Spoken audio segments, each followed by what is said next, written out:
เจ้ามีความงามเงียบไม่เปรียบเทียบเขาเทียบเราใครมองไม่งามช่างเขาแต่เจ้าก็คือดอกบัวด้วยความสัตย์ซื่อยึดถือความดีเป็นหลักใครรักไม่รักก็ไม่จมปลักมองมัวเมื่อโผล่พ้นน้ำก็เห็นความงามในตัวไม่ยึดติดในตมชั่วขอเป็นดอกบัวดอกดีใครไม่มองว่าบัวงามเด่นแต่บัวก็เป็นดอกบัวทุกวันอย่างนี้ไม่อยากเด่นดัง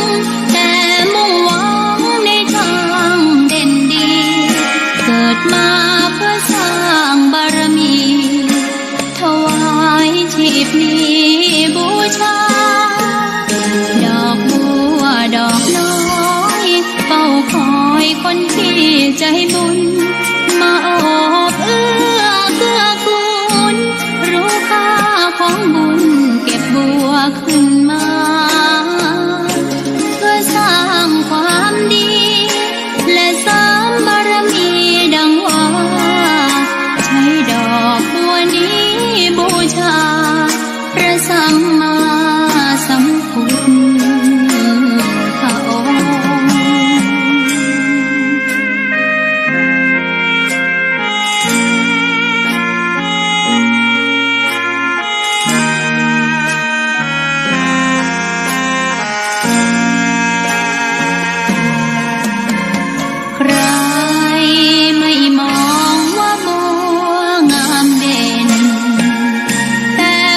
มีบูชาดอกบัวดอกน้อยเฝ้าคอยคนที่ใจบุญมาโอบเอื้อเกื้อกูลรู้ค่าของบุญเก็บบัวขึ้นมาเพื่อสร้างความดีและสร้างบารมีดังว่าใช้ดอกบัวนี้บูชาพระสัมมาสัมพุทธองค์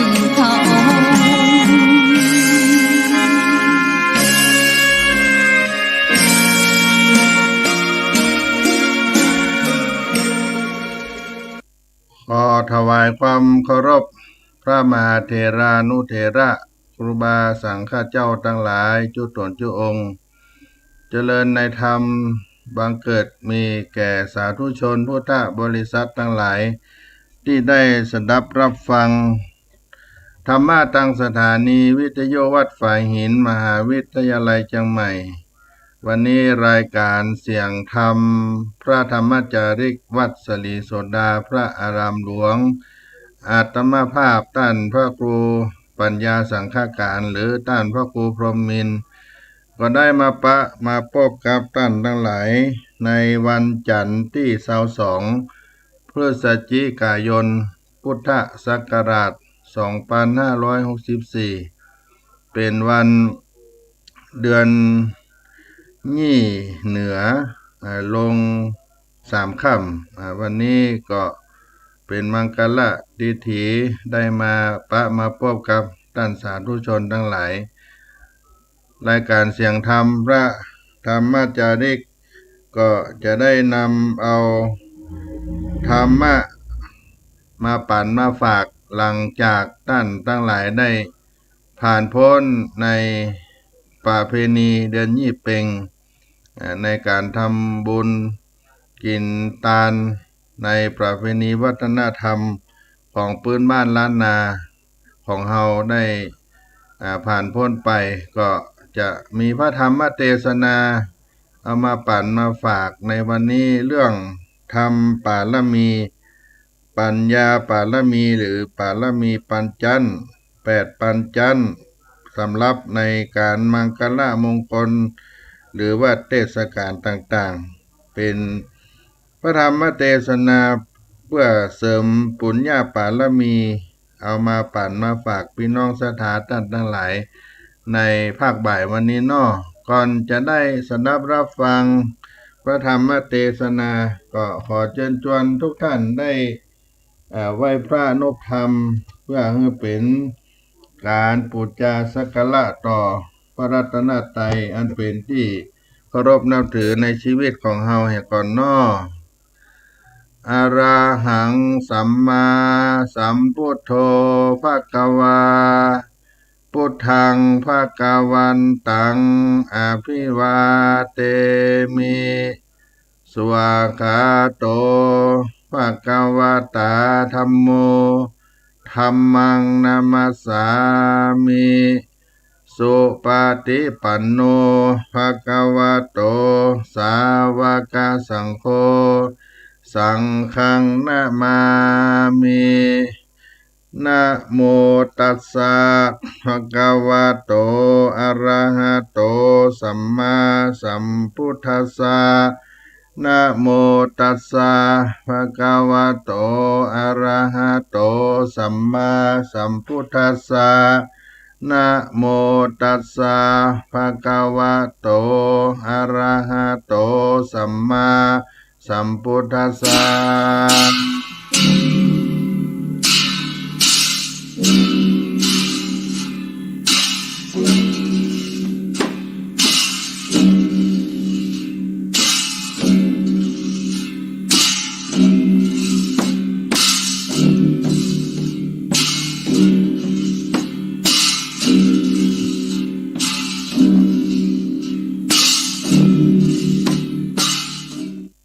มหาพรหมเลยเต้ามหาพรหมตน เป็นใหญ่ในฟากฟ้าชื่อสหัมปติท่านก็มาไหวนาลงมาสู่โลกโลกีกะตำอัญจุลีขับไว้แด่พระสาธาแก่นไทยยอดใหญ่ยานว่าสันในโลกสงสารลุ่มไตอันใดอบรมกุศลไว้หากยังมีขอเจริ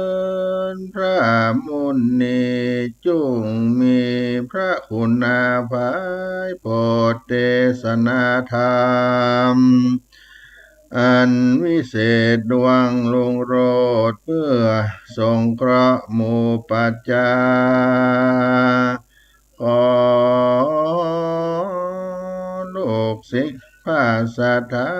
แก่นไทยขึ้นธรรมาสแก้วอาสนาอันผู้ขาดจัดแต่งไว้ดูงามเทศนาธรรมโปรดปันมหามุลศรัทธาอันอยู่ทากอยฟังธรรมังอาราธนังกาโลมา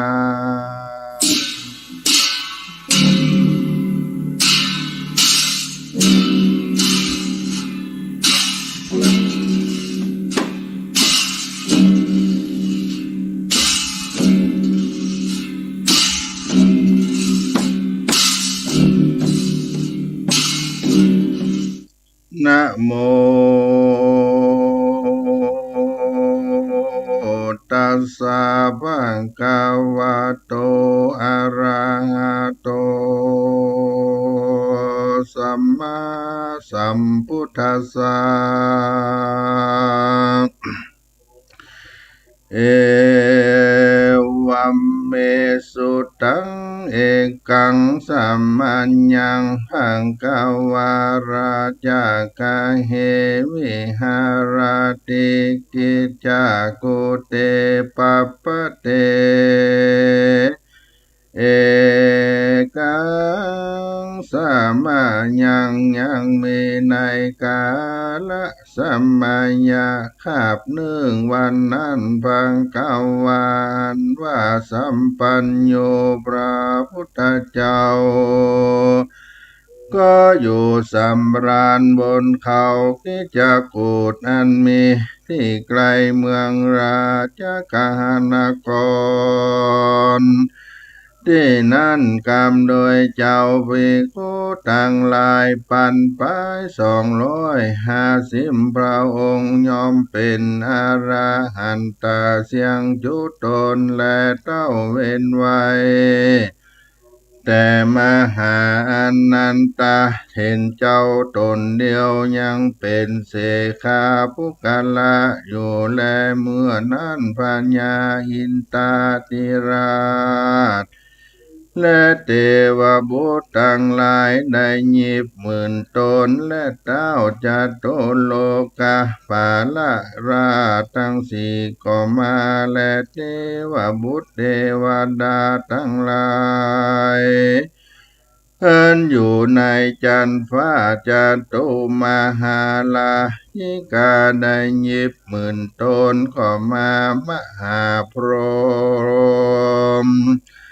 ตนชื่อว่าสหัมปติก็มาพรหมตั้งหลายได้ยิบหมื่นตนก็มาพรหมตั้งหลายได้5,000 ตน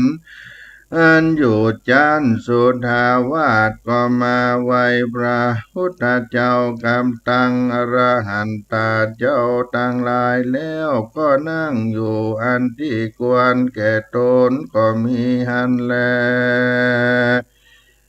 ถ้าในกาลนั้นพระพุทธเจ้าก็กล่าวซึ่งพระมหาสารีบุตรเถรเจ้าและมหาสุโพ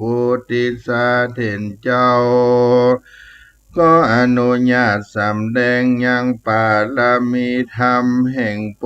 ธิสัตว์เจ้าทั้งหลายอันใดปั้มเป่งมาแล้วจริงได้ทาลัตถาลัตสัมโพธิญาณเจ้ามีแต่ปัญญาปาลมีแคว้นยิ่งกว่าปาลมีตั้งมวลมหาเถรเจ้า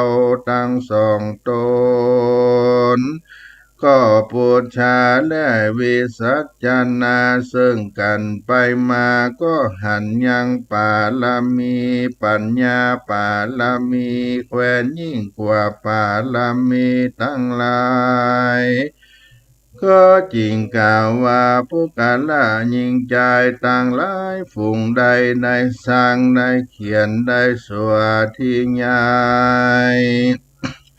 จำเริญภาวนาดังอันบุญก็เตียนย่อมรักษายังผู้กาลาฝูงนั้นเฮือจำเริญยังเข้าของสัมปติในเมืองฟ้าและเมืองคนและโลกุตระสัมปติจะแลปัญญาปาลมีธรรมอันนี้หากรักษายังบุคละยิ่งใจต่างหลายผู้ใดได้สร้างได้เขียนไว้แล้วว่าสังวาสวาทิญายไว้นบพบยำไว้เป็นของอันวิเศษดังอันก็โดยเตจะปาลมีธรรมหากรักษายังผู้กาลาผู้นั้นมีวันนะเนื้อต้นเหล่างามเป็นที่จำเริญใจเป็นที่ปิญญารักแก่คนและเทวดาต่างหลายย่อมมีกำลังพาญาอันกราคมเล่งเร็วสับเสียวเร็วปันหนักมีพาญารู้การอันผิดอันจอบตั้งมวลมีนาอันชื่นบานงามปากตาลเจียนจาก็สมควรม่วนเพราะยิ่งกว่าคนยิ่งใจต่างหลายในโลกคนและเนตรต่างอันจริงกล่าวว่าพาเสริฐยิ่งกว่าแก้วเลิศตานามณีโจทย์แห่งพัญญาจากวติราชราชาเพื่ออันแลตินันพญายินตาติราชจริงไว้พระพุทธเจ้าว่าพันเตภะกวาคาแต่สัมปัญโยพระพุทธเจ้าขอพระพุทธเจ้าจงเทศนายังปัญญาปาลมีแก่ผู้ข้าตั้งหลายแด่เติมผู้ข้าตั้งหลายจักจือจำไว้สวาธิยายเพื่อเฮือเป็นพระโยจันนะเป็นที่จังที่เปิงแก่คนและเทวดาทั้งหลายและว่าอันที่นั้นพระพุทธเจ้าจริงเทศนาว่าดุราอินตาธิราชปัญญาปาลมีธรรมอันนี้พาเสริฐยิ่งนักท่านทั้งหลายจงฟังเอาแล้วจำเอาไว้สวาธิญาณว่าดังนี้เตอตานาปาลมีโยโสภังกวาอิติปิตานาอุปปาลมีโยโสภังกวาอิติปิตานาปาลมัตตาปาลมีโยโสภกวาอิติปิมหาตัสสะปะลังปะลาปัญญังปัญญาเตจังเตจาหุญญังปุญญาสีลังสีลากุนังกุณาอุกิตังอุกิตาสัมปันโนโสภะคะวาอิติปิเวทิตาปังเวทิตาโปปัญญังปัญญาภาวะนังภาวนาเตจังเตจา ปุญญังปุญญาสีลัญจากุณากุนัญจาเหตุปัญจโยสัมปันโนโสภควาอิติปิอุตตมังอุตตมามหาตัสสะปะลังปะลาปัญญังปัญญาเตจังเตจาปุญญังปุญญาสีลัญจากุณากุนัญจาเหตุปัจจยโยสัมปันโนโสภควาอิติปิสุขุมังสุขุมามหาตัสสะปะลังปะลาปัญญังปัญญาเตจังเตจาปุญญังปุญญาสีลัญจากุณากุนัญจาเหตุปัจจยโยสัมปันโนโสภควาอิติปิพุทธสัมพุทโธมหาตัสสะปะลังปะลามุนิมุนามหากุณังราจังราจาปัญญังปัญญาเตจังเตจาปุญญังปุญญาสีลัญจากุณากุนัญจาอุปกาตังอุปกาตาหิตามจาลิญะสัมปันโนโสภควาสมาติงสาปาระมิโยปุเรโตโสภควาอิติเปดังนิแลภควาอันว่าพระพุทธเจ้ากันว่าเทศนาดังนี้แล้วจริงกล่าวไปนาวโดลาอินตาธิราชท่านจงเรียนเอายังปาลมี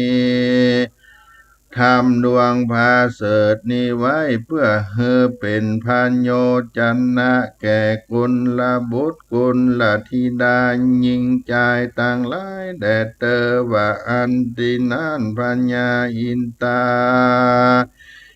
จริงไว้พระพุทธเจ้าว่าพันเตภควาคาแต่พระพุทธเจ้ากุลพุทธากุลธิดา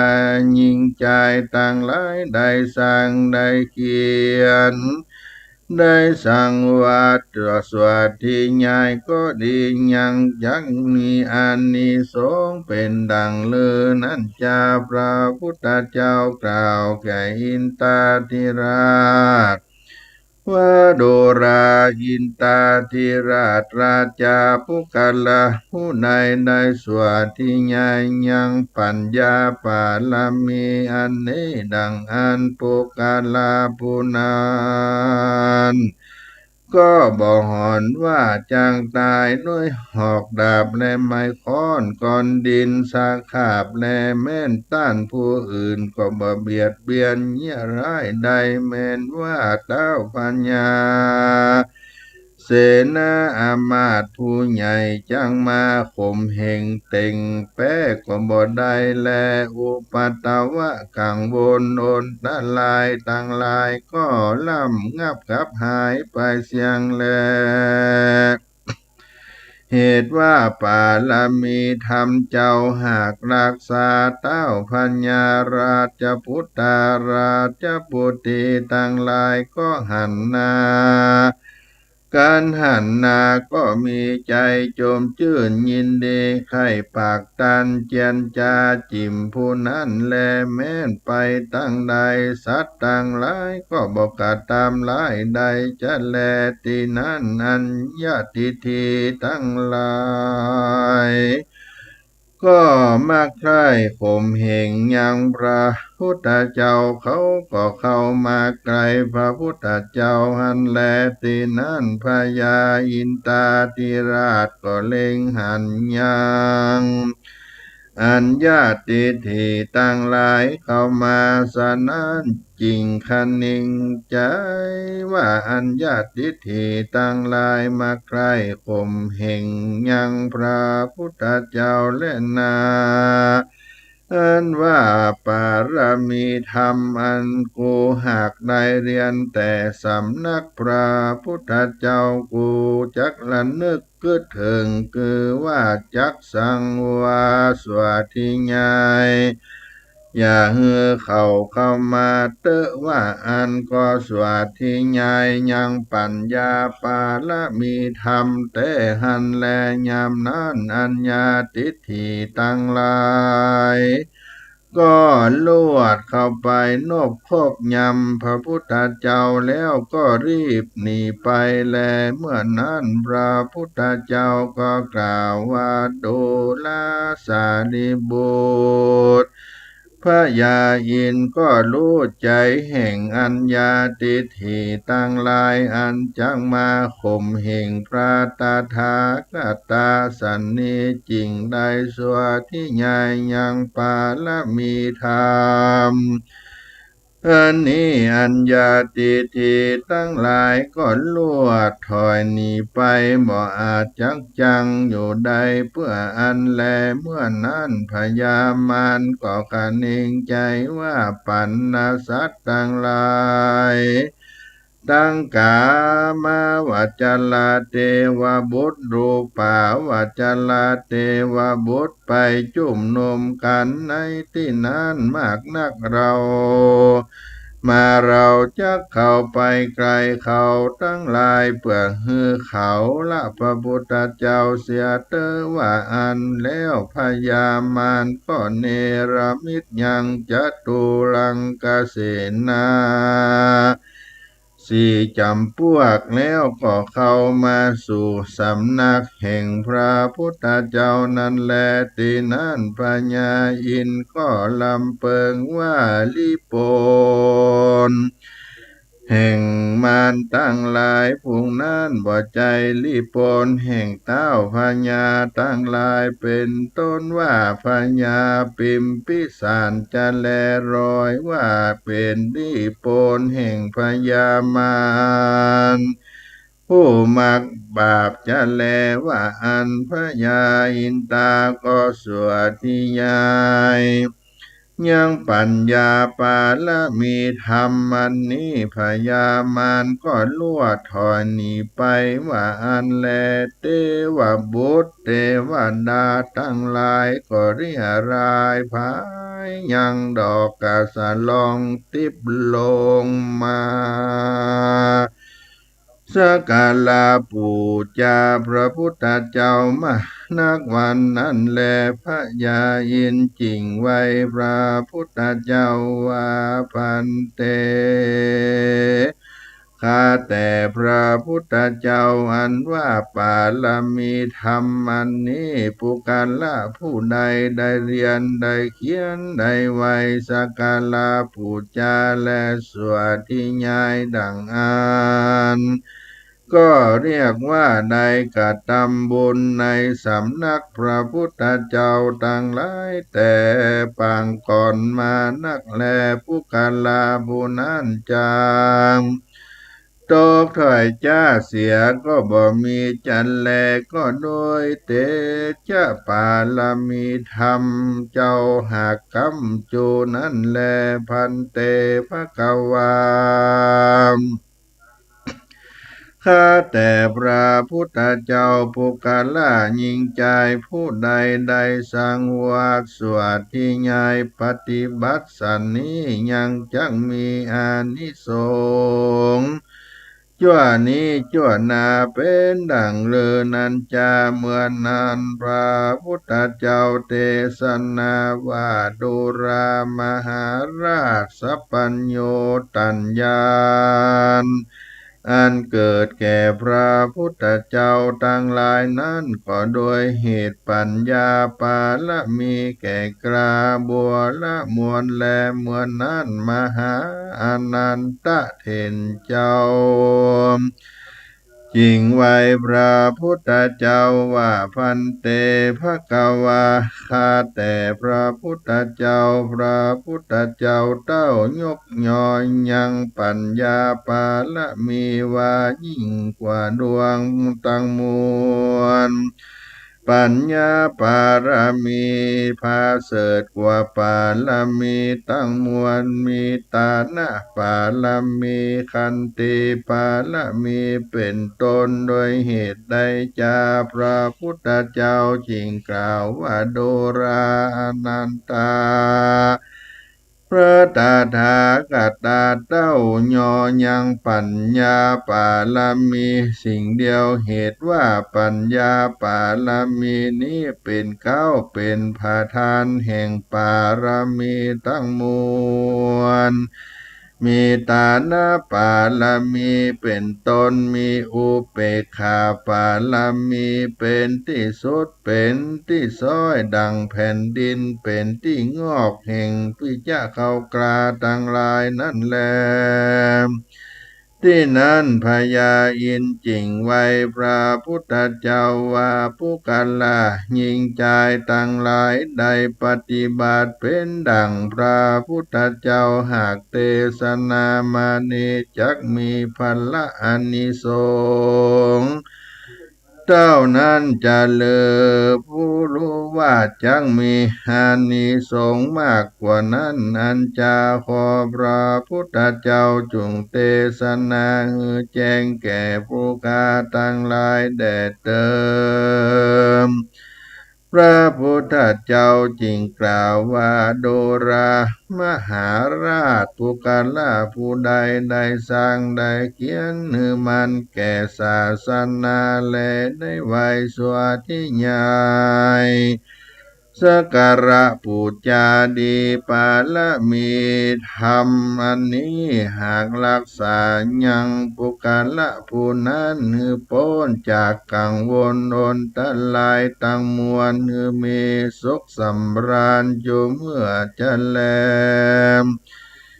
เทวบุตรเทวดาตั้งหลายได้แสนโกรธก็เข้ามาสู่ปุกาลาผู้นั้นแม้นปุกาลาผู้นั้นคร้านสวดทิ้งยายดังอันก็ยัง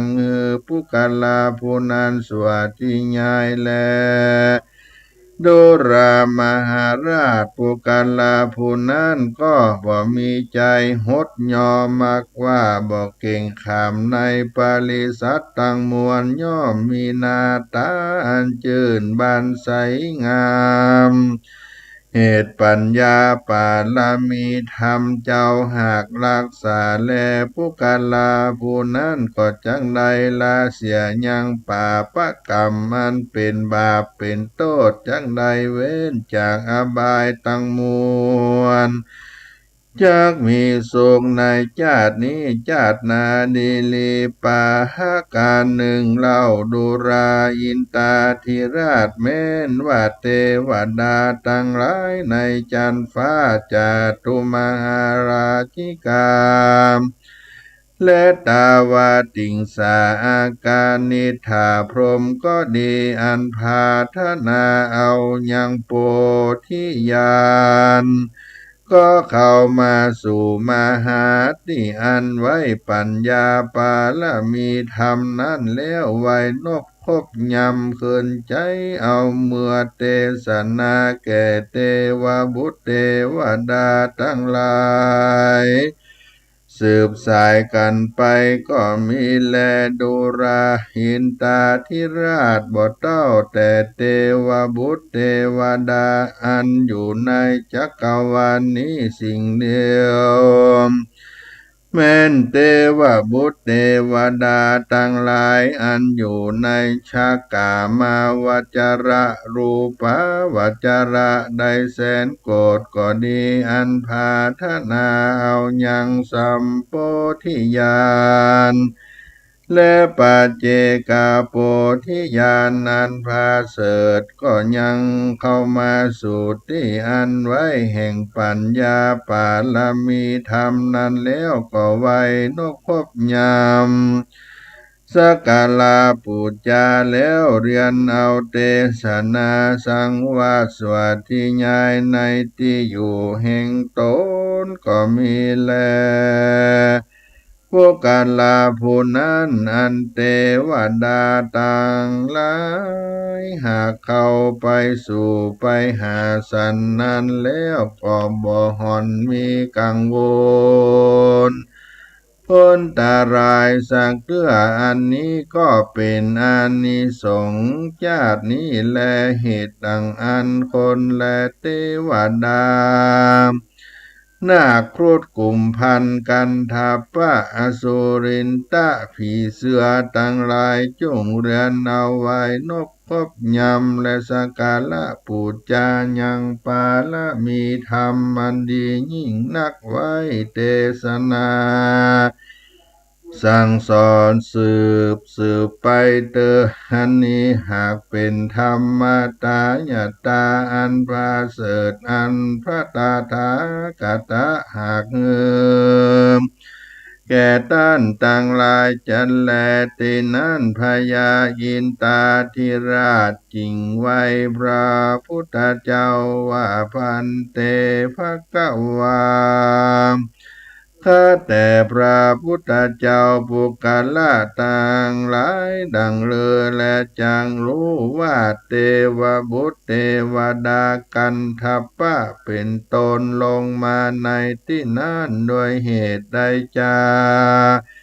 พระพุทธเจ้าจริงกล่าวว่าดูราหินตาธิราชปุกละยิงใจต่างหลายหล่อนหันรัศมีส่องแจ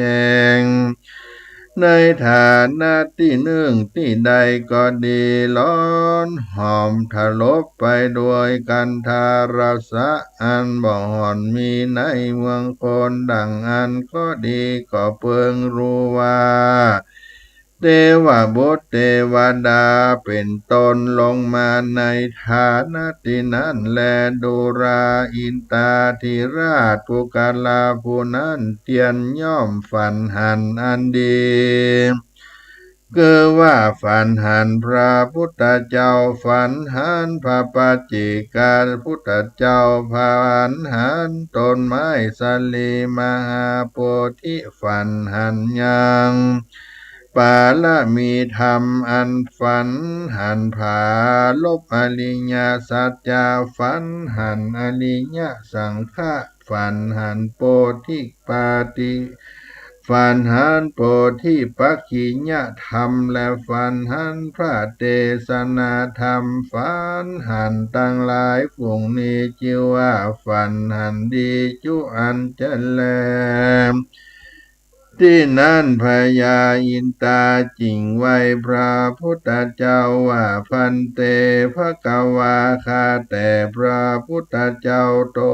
นเป็นที่เพิ่งแก่โลกทั้งมวลกุลปุตตากุลธิดาทั้งหลายอันเชื่อใส่ยังกุลปาละมีธรรมแต่ดังอันคาก็จังรักษาผู้กาลาผู้นั้นจะแลว่าอันพระพุทธเจ้าจริงกล่าวว่าดูราอินตาธิราชผู้การละผู้ใดได้สร้างได้เชื่อในกุลพระปาละมีธรรมดังอันก็ดีมหาราชจะได้ละยัง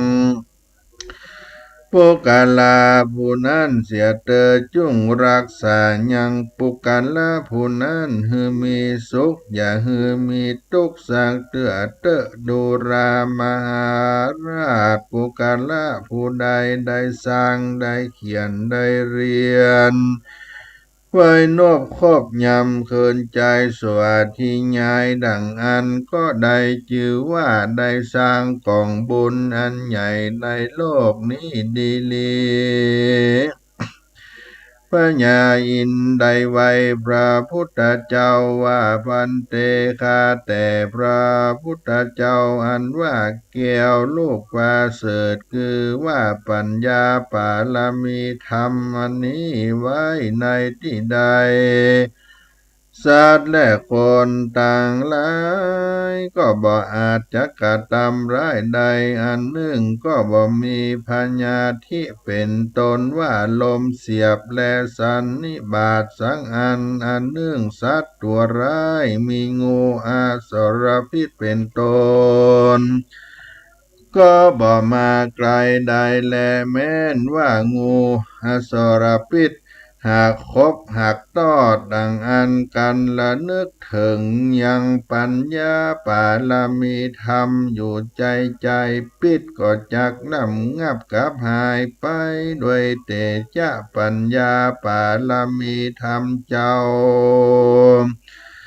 อันนั้นแลนาพญาอินตาธิราชกล่าวสักเสริญยกยอยังกลแห่งปัญญาปาลมีธรรมดังนี้ก็มีแล พระพุทธเจ้าเทศนายังสำแดงยังปัญญาปาลมีธรรมอันนี้ไว้ว่าปาละอานิสงส์มากนักมี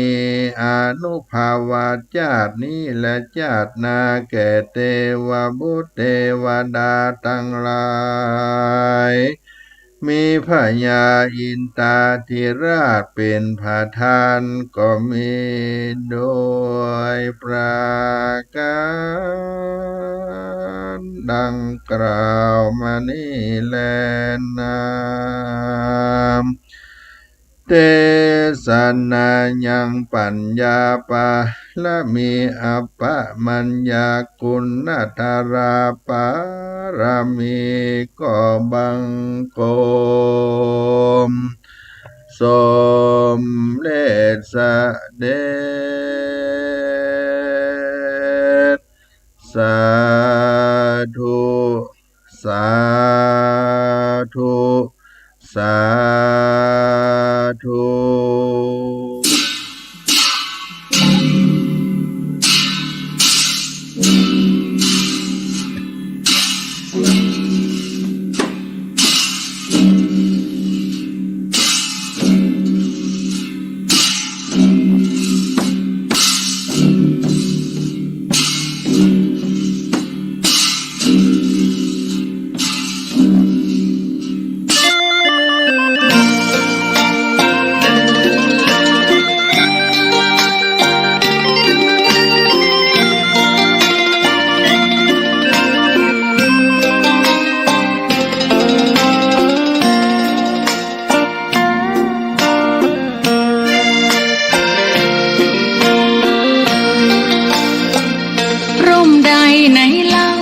จะเย็นเท่าร่มโพธิ์ทองทั่วลาศรัทธายกย่องร่มของพุทธศาสนา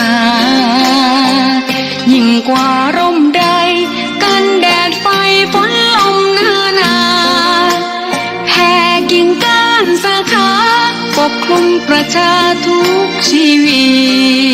ตเย็นใดไหนเล่าจะเทียมเท่าเย็นใจพระธรรมที่ทรงตรัสไว้เป็นความจริงใสตรัสไว้ด้วยดีผู้ทำเห็นเองไม่จำกัดการเวลานาทีผิดถูกแก้กันตรงนี้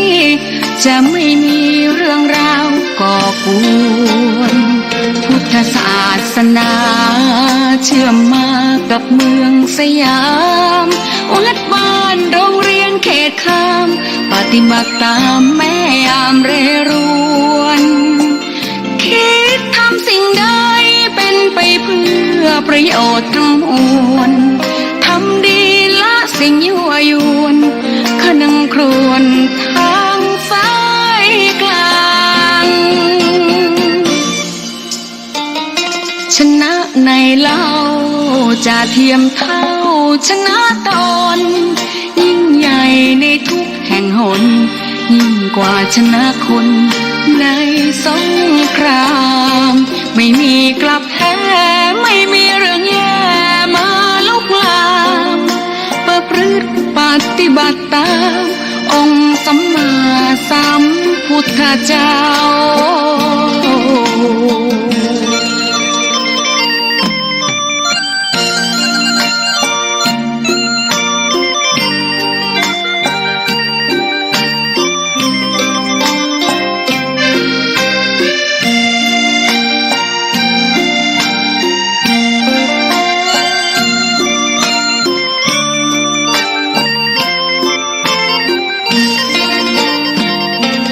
ศาสนาเชื่อมมากับเมืองสยามวัดบ้านโรงเรียนเขตคามปฏิบัติตามแม่ยามเรรวนคิดทำสิ่งใดเป็นไปเพื่อประโยชน์ทั้งมวลท สิ่งยั่วยวนขนึงครวนทางสายกลางชนะในเล่าจะเทียมเท่าชนะตนยิ่งใหญ่ในทุกแห่งหนยิ่งกว่าชนะคนในสงครามไม่มีกลับแพ้ไม่มีเรื่องแย่มาลุกลามประพฤติปฏิบัติตามองค์สัมมาสัมพุทธเจ้า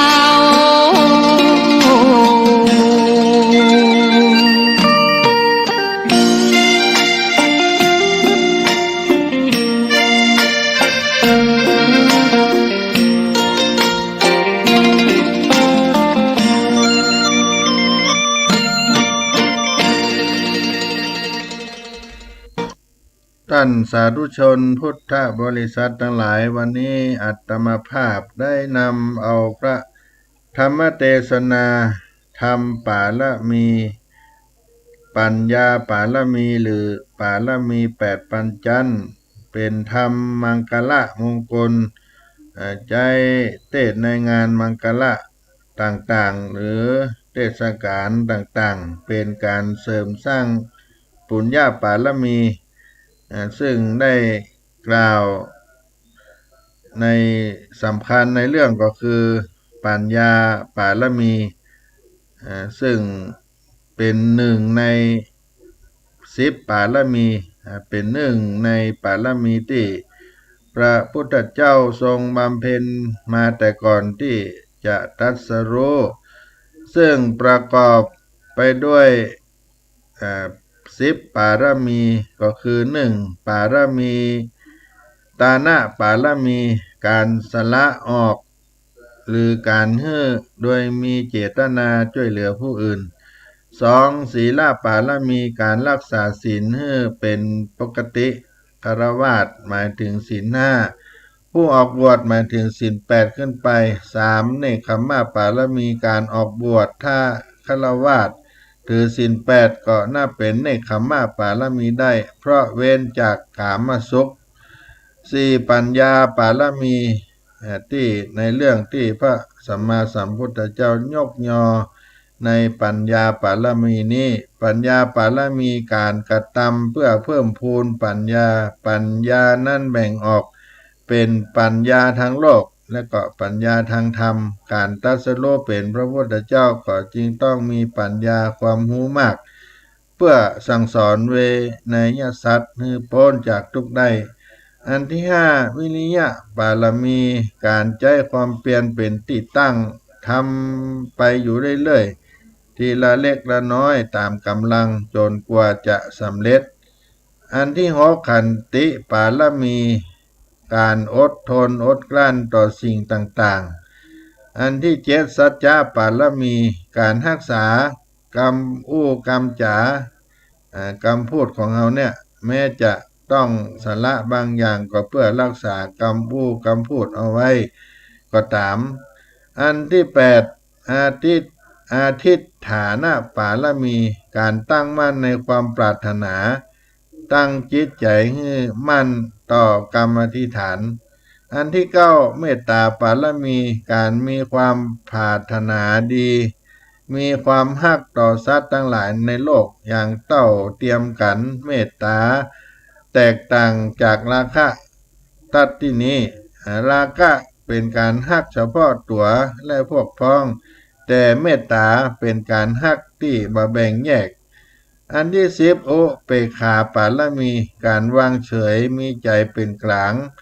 การปล่อยวางในสิ่งที่ผิดพลาดแก้ไขบ่ได้วางเฉยในความทุกข์ของตนและสัตว์ต่างหลายเพราะมีปัญญาหันว่าสัตว์โลกทั้งหลายย่อมเป็นไปตามกรรมในแต่ละปาละมีก็ยัง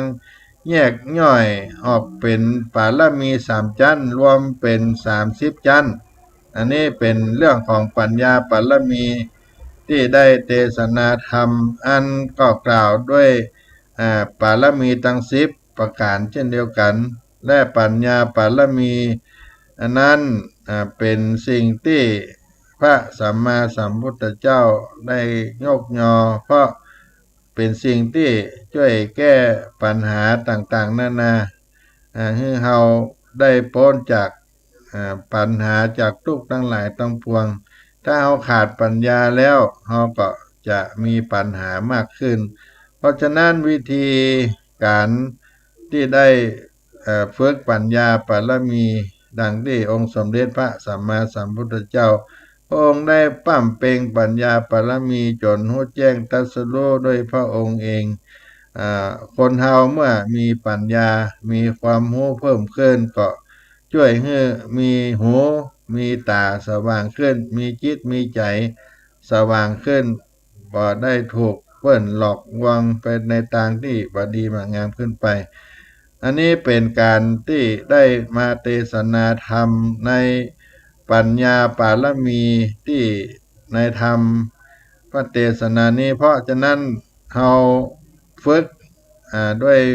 เกิดปัญญาก็คือการฟังเฮามีความรู้มีความคิดอันที่สองฟังแล้วก็คิดแล้วก็ปฏิบัติอันที่สามลงมือปฏิบัติก็จะเกิดประโยชนะให้กับตนตัวเฮาฟังแล้วก็คิดแล้วก็ปฏิบัติในทางที่ถูกที่ต้องที่ควรก็จะเป็นสิ่งที่นำความสุขเป็นประโยชนะมาให้กับตนตัว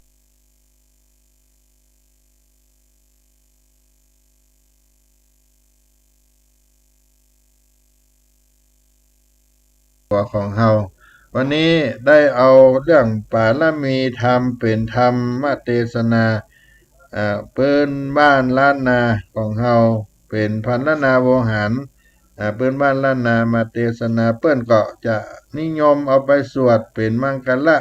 ในงานมงคลต่างๆบอกว่าขึ้นบ้านใหม่เป็นงานทำบุญสืบชะตาอายุทำบุญวันเกิดอายุก็ดีดังนี้เป็นต้นก็สามารถได้นำเอาธรรมปารมีหรือปัญญาปารมี8ปัญจนี้ไปเทศนาไว้เป็นมังกรครับงานต่างๆของเฮาได้ก็เกิดความผาสุกถึงชาตินี้และชาติหน้าก็เป็น